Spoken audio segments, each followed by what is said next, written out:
प्रक्रिया में आज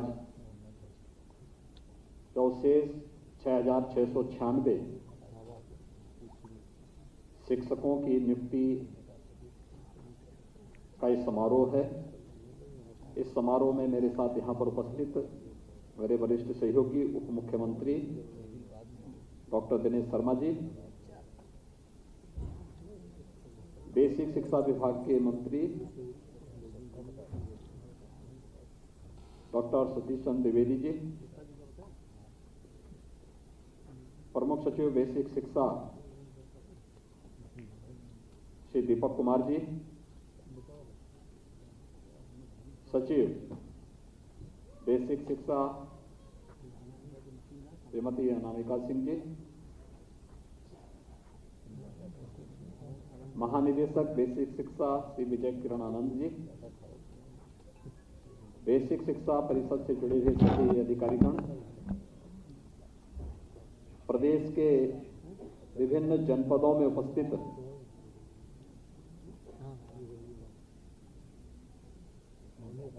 मेरे सहयोगी मंत्रीगण, माननीय सांसद और विधायकगण, और जिनके लिए आज का इस समारोह आयोजित किया गया है, नवनियुक्त सभी शिक्षक भाइयों बहनों, मैं सबसे पहले आप सबको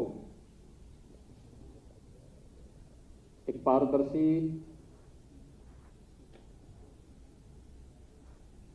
शिक्षक भर्ती की इस प्रक्रिया के पूरे होने और नियुक्ति पत्र वितरण के आज के इस कार्यक्रम के अवसर पर हृदय से बधाई देता हूं। और इस पूरी प्रक्रिया को पूरी पारदर्शी तरीके से संपन्न करने के लिए योगदान देने के लिए, इस पूरी भर्ती प्रक्रिया को संपन्न करने के लिए विभाग को भी हृदय से धन्यवाद देता हूं। हम सब जानते हैं कि उत्तर प्रदेश के अंदर बेसिक शिक्षा परिषद की स्थिति कितनी दयनीय थी।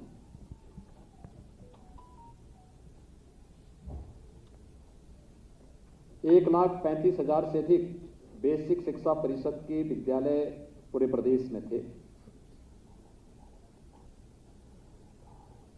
लेकिन उन विद्यालयों की स्थिति अत्यंत दयनीय थी। भवन जर्जर थे, भवन है तो शिक्षक नहीं है, शिक्षक हैं तो छात्र नहीं है, छात्र हैं तो वहां पर बुनियादी सुविधाएं नहीं हैं, और अगर छात्र हैं भी तो उनके पास न यूनिफॉर्म होती थी, नंगे पैर गांव के बच्चों को स्कूल जाना पड़ता था। पूरा विभाग ट्रांसफर, पोस्टिंग और इसके माध्यम से वे तमाम प्रकार की गतिविधियां वहां संचालित होने लग गई थी, जो शिक्षा के लिए सबसे बड़े कलंक थे। पारदर्शी भर्ती की प्रक्रिया न होने के कारण न्यायालय को भी इसको बार बार स्टे करना पड़ा था, और भर्ती निकलती थी तो प्रदेश के कुछ गैंग ऐसे थे जो वसूली के लिए भी निकल पड़ते थे। कुछ खानदान और कुछ परिवार ऐसे थे जिनकी आजीविका का जरिया हो गया था। उसका प्रभाव प्रदेश के युवाओं पर तो पड़ता ही था, लेकिन उसके दुष्परिणाम से पूरे प्रदेश को उसके दुष्परिणाम को झेलना पड़ा था। आज मुझे बताते हुए प्रसन्नता है जब हमारी सरकार अपने कार्यकाल के 52 महीने यानी 4 वर्ष 4 महीने का कार्यकाल अपना पूरा कर चुकी है, तो 4 वर्ष 4 महीने के इस पूरे कार्यकाल के दौरान हमारी सरकार ने प्रदेश के अंदर 4.25 लाख से अधिक युवाओं को सरकारी नौकरी उत्तर प्रदेश के अंदर दी और एक भी नौकरी पर कोई संदेह नहीं कर सकता। भर्ती की प्रक्रिया पूरी पारदर्शी तरीके के साथ, पूरी ईमानदारी के साथ, पूरी शुचितापूर्ण तरीके के साथ संपन्न हुई है।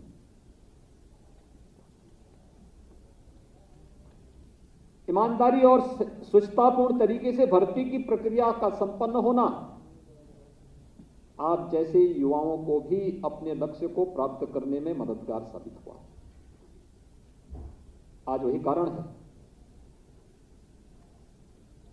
कि बुरा उन लोगों को लगेगा जिन लोगों की अवैध कमाई का जरिया बंद हो गया है। कोई भर्ती निकलती थी, वे झोला लेकर के निकल पड़ते थे वसूली में, लेकिन आज उन्हें मालूम है कि झोला लेके निकलेंगे तो हमारी एजेंसियां भी उसके लिए सतर्क हैं और हमने जेलें भी खाली करवाई हैं, काफी इसीलिए खाली करवाई हैं जिससे ऐसे लोगों को जो प्रदेश के नौजवानों के साथ खिलवाड़ करते थे, भर्ती की प्रक्रिया को कलंकित करते थे, उन सब के खिलाफ कठोरतापूर्वक कार्रवाई की गई और परिणाम सामने है। आज हम बड़ी से बड़ी परीक्षाएं भी संपन्न कराते हैं, तिनका भी नहीं हिलता। अभी हम एक परीक्षा कराने जा रहे हैं, आपको मालूम है उसमें कितने एप्लीकेंट हैं? उसमें आवेदकों की संख्या है 30 लाख। देश की सबसे बड़ी परीक्षा होने जा रही है और आप देखेंगे कहीं तिनका नहीं हिलेगा, पूरे ईमानदारी के साथ। और पहले से इस बारे में कह रखा है हमने, इसीलिए टीईटी को भी ये व्यवस्था बनाई है कि अब 5 साल के लिए नहीं बल्कि आजीवन होगा। जो एक बार टीईटी पास करेगा तो उसकी मान्यता आजीवन रहेगी। सरकारी व्यवस्था में, निजी क्षेत्र में या स्वयं के अपने संस्थान को संचालित करने के लिए उसकी योग्यता पर हम प्रश्न क्यों खड़ा करेंगे? और ये प्रक्रिया निरंतर आगे बढ़ रही है। लेकिन जिनको ये पारदर्शी व्यवस्था अच्छी नहीं लग रही, वे लोग कुछ तो करेंगे, कुछ तो बोलेंगे और उनका कुछ बोलने के बाद वे लोग फिर कहीं ना कहीं, क्योंकि चाहते ही नहीं कि कुछ अच्छा हो, ईमानदार प्रयास हो, व्यवस्था पारदर्शी बने, योग्यता के अनुसार लोगों को अवसर मिले, आरक्षण के नियमों का पालन हो, वह एक गैंग नहीं चाहता था। लेकिन जब सरकार ने इसको लागू किया तो उनको बुरा लगना स्वाभाविक है। ठीक कहा बेसिक शिक्षा मंत्री ने कि चोर की दाढ़ी में तिनका। वह हम लोगों ने तो एक ही बात कही कि जो युवाओं के भविष्य के साथ खिलवाड़ करेगा वो तय कर ले कि उनको खिलवाड़ करना है और खिलवाड़ करके अपनी प्रॉपर्टी को जब्त करवाना है कि पारदर्शी ईमानदार प्रक्रिया को आगे बढ़ाने के लिए योगदान देना है। क्योंकि इस पर प्रदेश की पूरी व्यवस्था टिकी हुई है। याद करिए, बेसिक शिक्षा परिषद का हमारा वार्षिक बजट है 53,000 करोड़ रुपए से अधिक का। याद करिए, 53,000 करोड़ रुपए से अधिक राशि हम केवल बेसिक शिक्षा परिषद पे खर्च करते हैं। इतनी बड़ी धनराशि एक वर्ष में खर्च होती है तो आखिर उसका लाभ प्रदेशवासियों को मिलना चाहिए कि नहीं मिलना चाहिए? प्रदेश की 24 करोड़ जनता को उसका लाभ मिलना चाहिए कि नहीं मिलना चाहिए? और ये लाभ इस रूप में मिलना चाहिए कि हमारे बेसिक शिक्षा परिषद के स्कूल भी किसी पब्लिक स्कूल और किसी कॉन्वेंट स्कूल का मुकाबला करते हुए दिखाई दें। और ये महत्तर जिम्मेदारी आपके ऊपर है।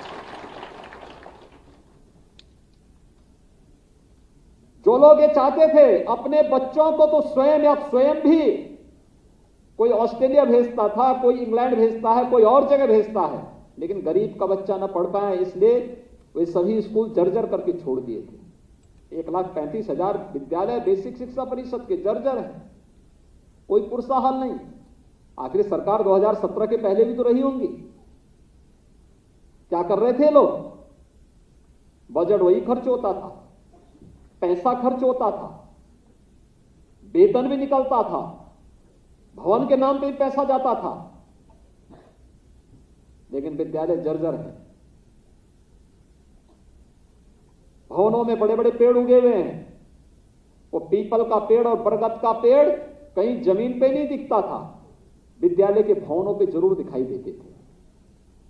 लेकिन ऑपरेशन कायाकल्प मार्च 2017 में हम लोगों ने ऑपरेशन कायाकल्प प्रारंभ किया था। हर एक विद्यालय के लिए सभी जनप्रतिनिधियों का आह्वान किया गया। पुरातन छात्र परिषद का गठन करके सभी बेसिक शिक्षा परिषद से कहा गया कि भाई जितने छात्र हैं वह यूपी के हैं, अगर नौकरशाही में हैं, जनप्रतिनिधि हैं, व्यवसाय में हैं, सब बेसिक शिक्षा परिषद से जुड़े हुए हैं। मैं स्वयं बेसिक शिक्षा परिषद के स्कूल में पढ़ा हूं, तो कैसे हम कह सकते हैं कि कोई इसमें योगदान नहीं देगा? मैंने कहा हर व्यक्ति एक एक विद्यालय गोद ले। लोगों ने कहा गोद लेके क्या करेंगे? तब भी विपक्ष ने उंगली उठाई थी कि गोद लेके क्या करेंगे, क्या विद्यालय गोद ले जाते हैं क्या? मैंने कहा विद्यालय गोद ले जाते हैं, कैसे ले जाते हैं थोड़ा देखना।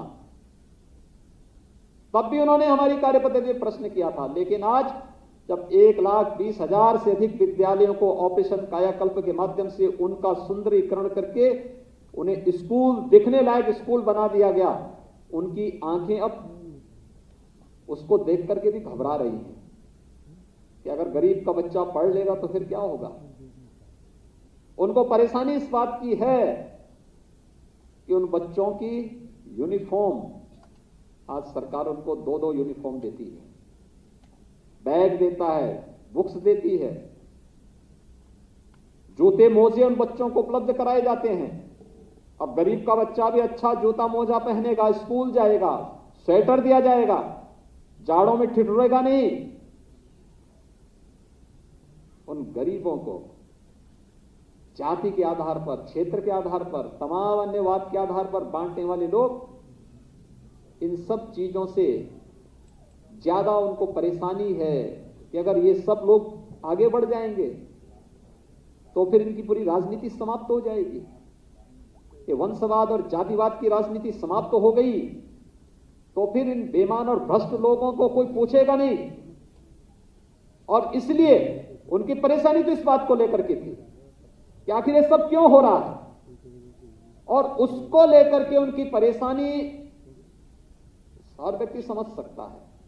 लेकिन सरकार ने भी संकल्प लिया था, हम करेंगे, आमूलचूल परिवर्तन करेंगे। आमूलचूल परिवर्तन करके दिखाया गया। अकेले बेसिक शिक्षा परिषद में आज की जो भर्ती की प्रक्रिया, 69,000 शिक्षकों की भर्ती की प्रक्रिया पूरी हो रही है, जिसमें 6,696 को नियुक्ति पत्र आज दिया जा रहा है। इससे पहले सभी लोगों को नियुक्ति पत्र दिया जा चुका है। सत्यापन के साथ उनके वेतन वितरण की कार्रवाई भी उसके साथ प्रारंभ हो जाएगी। और मैं चाहूंगा कि आप जितने भी लोग हैं, सभी लोग समयबद्ध ढंग से अपने सत्यापन की कार्रवाई को भी पूरा करें। मानव संपदा पोर्टल के माध्यम से ऑनलाइन पूरी प्रक्रिया को आगे बढ़ा दीजिए। बेसिक शिक्षा परिषद ने तकनीक का उपयोग करते हुए काफी इधर सुधार किया है।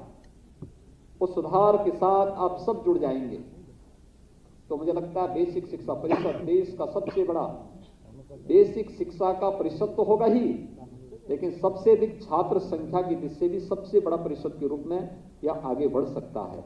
और इस पर आप सबको कार्य करने की आवश्यकता है। हम लोग जब 2017 में आए थे, तमाम समस्याएं थी, चुनौतियां भी थी, लेकिन इस सब के बावजूद हम लोगों ने परिवर्तन और विकास की प्रक्रिया को थमने नहीं दिया था, कतई नहीं थमने दिया था, और प्रक्रिया निरंतर चलती रही।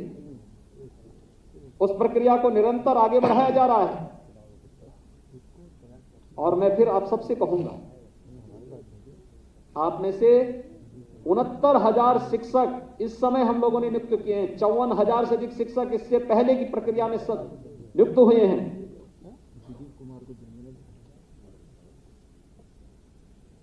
पिछले 15-16 महीनों का जो समय है पूरे देश और दुनिया के लिए अत्यंत संकटग्रस्त रहा है। बेसिक शिक्षा परिषद में या माध्यमिक शिक्षा परिषद में बच्चों को फिजिकली क्लासरूम में बुलाने में कठिनाई हो रही है। ऑनलाइन की प्रक्रिया के साथ जोड़ने का एक प्रयास तो हुआ, लेकिन उसमें भी अपनी समस्याएं हैं। हम सबको इन्हीं के बीच से कोई रास्ता निकालना होगा।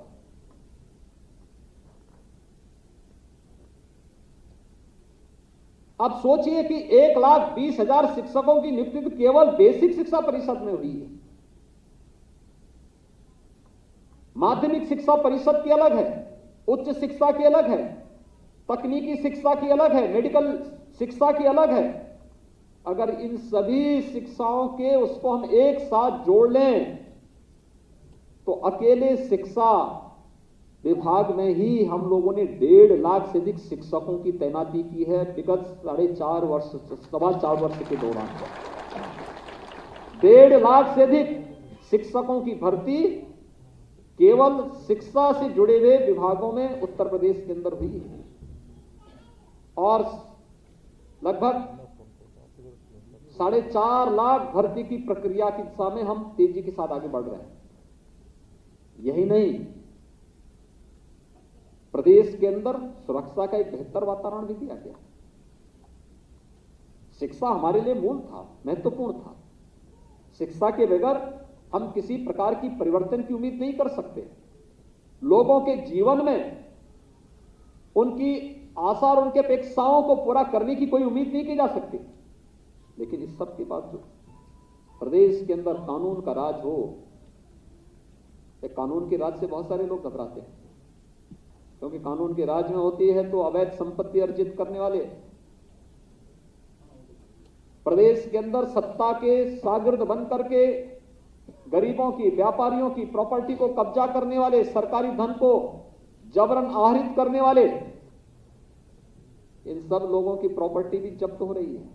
लोग घबरा रहे हैं, क्योंकि पहले तो बोलते ही थे हम लोग, लेकिन जब हमने कार्रवाई प्रारंभ की 1500 करोड़ रुपए से अधिक की ऐसी संपत्ति हमने जब्त की है, तो फिर परेशानी होने लग गई उन लोगों को जिनके गैंग संचालित होते थे।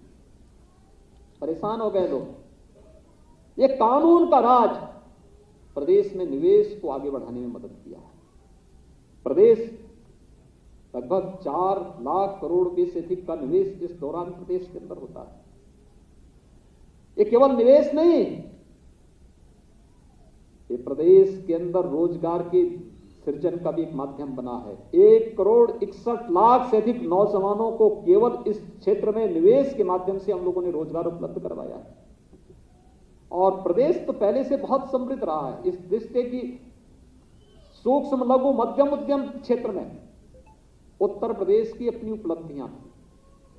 उत्तर प्रदेश के हमारे पूर्वज बहुत दूरदर्शी थे और उनकी दूरदर्शिता का परिणाम क्या था कि एमएसएमई सेक्टर में प्रदेश के अंदर जो क्लस्टर बने हुए थे अलग अलग जनपदों में, जिसे हम लोगों ने एक जनपद एक उत्पाद के माध्यम से आगे बढ़ाने का कार्य किया। तो एक जनपद एक उत्पाद की इस कार्रवाई को आगे बढ़ाते हुए जब प्रदेश सरकार ने इस प्रक्रिया को तेजी के साथ आगे बढ़ाया तो उसका परिणाम क्या रहा? प्रदेश तेजी के साथ आगे बढ़ा और उसमें हम लोगों ने स्वरोजगार की संभावनाओं को भी आगे बढ़ाया। 60 लाख से अधिक युवाओं को, हस्तशिल्पियों को, कारीगरों को इसके साथ जुड़ने का अवसर प्राप्त हुआ। सबसे बड़ी आबादी का राज्य, लेकिन जब देश के अंदर सर्वे होता है तो सबसे कम बेरोजगारी वाला राज्य भी उत्तर प्रदेश है। इच्छा शक्ति होनी चाहिए कार्य करने की। आदरणीय प्रधानमंत्री जी बार बार इन्हीं सब बातों को लेकर के जब देश का मार्गदर्शन करते हैं, यही उत्तर प्रदेश है 2017 के पहले हर एक क्षेत्र में पीछे होता था। सब में, हर एक में मामले में पीछे होता था। आबादी में सबसे अधिक, लेकिन केंद्र सरकार की योजनाओं को लेकर के या किसी भी अन्य प्रोग्राम में उत्तर प्रदेश सबसे पीछे होता था। लेकिन भाइयों बहनों, अब पिछले 4-4.25 वर्ष के अंदर जो कार्य हुए हैं, उत्तर प्रदेश देश के अंदर हर योजना में आज नंबर 1 या नंबर 2 की लड़ाई लड़ता है, आगे बढ़कर के दिखाई देता है। कोरोना प्रबंधन आपके सामने है। कार्य करने की इच्छा शक्ति होनी चाहिए। और मैं आप सबसे ही अपील करूंगा, ये जो 69,000 शिक्षक भर्ती की प्रक्रिया पूरी आज हमारी संपन्न हो रही है, और इससे पहले 54,000 की बेसिक शिक्षा परिषद की भर्ती की प्रक्रिया संपन्न हुई है। आप सबके बेसिक शिक्षा परिषद के स्कूलों में जाने के बाद हमारे पास छात्र शिक्षक का जो अनुपात है, इसको और बेहतर करने में मदद मिलेगी। आप में से बहुत सारे शिक्षकों को आकांक्षात्मक जनपदों में जाने का अवसर प्राप्त होगा। याद रखना, शुरुआती समय में सिफारिशें मत करवाइएगा, और सर्विस काल में सिफारिश करा करके आप पहले ही चरण में अपने होनहार भविष्य को आगे बढ़ाने के लिए स्वयं बाधक मत बनना, क्योंकि आपका एक एक क्षण, एक एक वर्ष आपके लिए नए अनुभव देखने का एक अवसर प्राप्त होगा। जीवन में महानता अर्जित करने के लिए आवश्यक नहीं कि व्यक्ति कोई बड़ा उसमें जाए, ओहदे पे जाए तो ही महानता प्राप्त कर पाएगा। याद रखना, महानता प्राप्त करने के लिए व्यक्ति जब उन लोगों के पास जाएगा जो वास्तव में नीडी है, और वहां पर कार्य करेगा, तो वहां पर आपके द्वारा किए जाने वाले प्रयास की वैल्यू होगी। लोग उसका मूल्यांकन करेंगे, और न केवल वहां का स्थानीय समाज मूल्यांकन करेगा, बल्कि देश भी, दुनिया भी मूल्यांकन करेगी, सरकारें मूल्यांकन करेंगी, और फिर वह आपकी महानता का रास्ता भी खुलेगा। 8 आकांक्षात्मक जनपदों में पिछले 3 वर्ष के दौरान विभिन्न पैरामीटर में उत्तर प्रदेश ने अच्छे लक्ष्य हासिल किए। उसमें शिक्षा भी एक है, और शिक्षा के क्षेत्र में क्या क्या कार्य होने हैं, एक शिक्षक से बेहतर कोई नहीं जानता। एक शिक्षक के लिए प्रतिदिन जानने का भी अवसर होता है, और जानकारी को दूसरे तक पहुंचाने का भी अवसर होता है।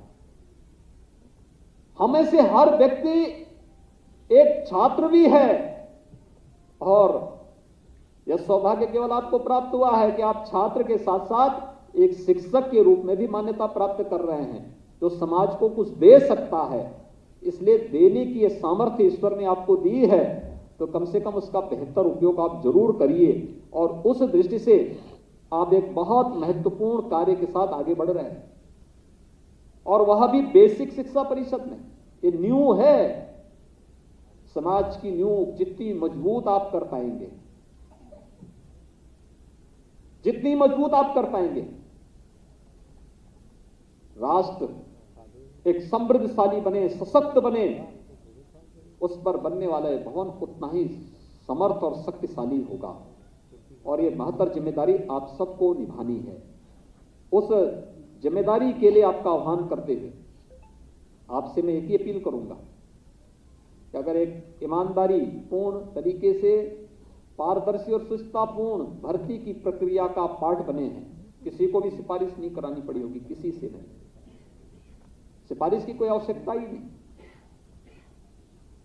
रिजर्वेशन के नियमों का पूरा पालन किया गया, हर एक स्तर पर इसका पालन करने का कार्य हुआ, और योग्यता के अनुसार हर एक व्यक्ति को यह व्यवस्था के साथ जोड़ा जा रहा है। जब सरकार इतनी पारदर्शी व्यवस्था आपको दे रही है, तो सरकार आपसे उम्मीद भी करती है कि जितनी ईमानदारी सरकार ने आपके प्रति दिखाई है, उतनी ईमानदारी आप भी समाज के प्रति जरूर दिखाएंगे, क्योंकि समाज का ऋण हमारे ऊपर है, हम सबके ऊपर हैं। हम जितने भी लोग शासन की व्यवस्था के साथ जुड़े हैं, प्रशासनिक व्यवस्था के साथ जुड़े हुए हैं, अपने समाज के इस ऋण से उऋण होने के लिए हमारे पास एक ही माध्यम है, अहर्निश प्रयास, पूरा परिश्रम करना और प्रत्येक नागरिक के जीवन में खुशहाली लाने का भरपूर प्रयास करना। ये प्रयास अगर हम करते हैं तो उसके परिणाम भी आएंगे। 4.25 वर्ष के अंदर जो परिणाम आए हैं ये उसी की देन है। और आप सभी 6,696 शिक्षक आज, इससे पहले की भर्ती की प्रक्रिया में 62,000 से अधिक शिक्षकों की भर्ती की प्रक्रिया जो इससे पहले संपन्न हुई है, उनके उससे पहले 54,000 से अधिक शिक्षकों की भर्ती जो हुई है, ये सभी लोग मिलकर के प्रयास करेंगे। बेसिक शिक्षा परिषद अच्छी दिशा में कार्य करेगा। आज आप देखेंगे ऑपरेशन कायाकल्प से हर एक विद्यालय में रंगाई पताई उसकी अच्छी हुई है, उनकी फर्श बन गई है, बाउंड्री वॉल बन चुकी है, खेल का मैदान वहां बनाया जा रहा है, कुछ विद्यालयों में ओपन जिम भी बनाए गए हैं, बालक और बालिकाओं के लिए अलग अलग टॉयलेट बनाए जा चुके हैं, पेयजल की व्यवस्था लगभग 85 से 90% विद्यालयों में पाइप पेयजल स्कीम लागू की जा चुकी है। ये सरकार ने प्रयास किया है। कुछ जगह स्मार्ट क्लासेस बनाए जा रहे हैं। अभी हम लोगों ने स्मार्ट क्लासेस के लिए व्यवस्था की है, CSR से, अन्य महानुभावों के सहयोग से, कुछ जगह पब्लिक ने सहयोग किया है, पुरातन छात्र परिषद ने सहयोग किया है। उन सबसे भी कहा जा रहा है स्मार्ट क्लास की दीजिए और हम उस वहां तक लेके जाएं, क्योंकि बेसिक शिक्षा परिषद में हम इस चीज को देखेंगे कि आपके पास उस तबके के बच्चे आते हैं जिस तबके के बच्चों के लिए सामान्य परिस्थिति में उसके घर में इस प्रकार का वातावरण नहीं होता कि वहां पे लोग पढ़ाई लिखाई के प्रति, बच्चों को आगे बढ़ाने के प्रति बहुत जागरूक हों। ये जिम्मेदारी आपकी है और मैं चाहूंगा कि हर एक शिक्षक कम से कम प्रयास तो करें कि जिस ग्राम पंचायत में होगा उस ग्राम पंचायत के एक एक घर के साथ जुड़े, व्यक्तिगत इंटरेक्शन रखें। आपके पास गांव का पूरा डाटा होना चाहिए, गांव की कुल घर कितने हैं, कुल आबादी कितनी है, कितने सरकारी सेवा में हैं, कितने निजी क्षेत्र में काम करते हैं, कितने किसान हैं, कितने श्रमिक हैं, किस किस तबके के लोग हैं। स्किल मैपिंग इसको आप कह सकते हैं, इसको आप प्रत्येक गांव का अपने पास डाटा बना करके रख सकते हैं। फिर उन गांव के लोगों में बच्चों की उम्र के हिसाब से आप अपना डाटा एक तैयार कर सकते हैं। कितने ऐसे बच्चे हैं जिनको आंगनबाड़ी में जाना है, कितने ऐसे बच्चे हैं जिनको बेसिक शिक्षा परिषद के स्कूल में आना चाहिए था, नहीं आए हैं, कितने ऐसे बच्चे हैं जो बेसिक शिक्षा स्कूल के बाद उनको आगे जूनियर हाई स्कूल के लिए या आगे की पढ़ाई के लिए अपने स्कूलों में इनका एडमिशन होना था, नहीं हो पाया, क्यों नहीं हो पाया, ये सब डाटा तैयार करना। फिर ग्राम पंचायत के साथ बैठना, जो प्रबंध समिति होगी आपके विद्यालय की, उनके साथ बैठना और बैठ करके तय करना कि ये बच्चे इतने स्कूल नहीं जा रहे हैं, इन बच्चों को स्कूल भेजने की व्यवस्था होनी चाहिए। किसी परिवार के पास ये व्यवस्था नहीं तो गांव के किसी व्यक्ति को तैयार करना कि भाई जैसे इस विद्यालय की कायाकल्प की गई है गोद लेकर के, वैसे इस बच्चे को गोद लेकर के इस बच्चे को स्कूल भेजो, इसकी कॉपी किताब की व्यवस्था, इसकी फीस की व्यवस्था, इसको अच्छी पढ़ाई की व्यवस्था हो सके। और जिन्हें बेसिक शिक्षा परिषद की स्कूल में आना है उन सब बच्चों का डाटा अलग से तैयार करें। स्कूल चलो अभियान के अंतर्गत उन सभी बच्चों का बेसिक शिक्षा परिषद के स्कूल में उनकी नामांकन करवाना, स्कूल में उनको समय पे यूनिफॉर्म मिल सके, बैग बुक्स मिल सके, जूते मोजे स्वेटर, ये सारी सुविधाएं उन्हें मिल सके, इसकी चिंता करना। और फिर अक्षर ज्ञान उन सबको कराना। कोरोना महामारी के दौरान जो इस चुनौती हमारे सामने है, हम बच्चों को स्कूल नहीं बुला पा रहे हैं क्योंकि थर्ड वेव की आशंका को ध्यान में रखते हुए लोग भयभीत हैं। लगातार इसके प्रति आशंकाएं व्यक्त की जा रही है। हमें सतर्क रहना होगा। और सतर्क रहते हुए हमें इस बात को ध्यान में रखना होगा, क्या हम कोई दूसरी कोई व्यवस्था कर सकते हैं, कोई वैकल्पिक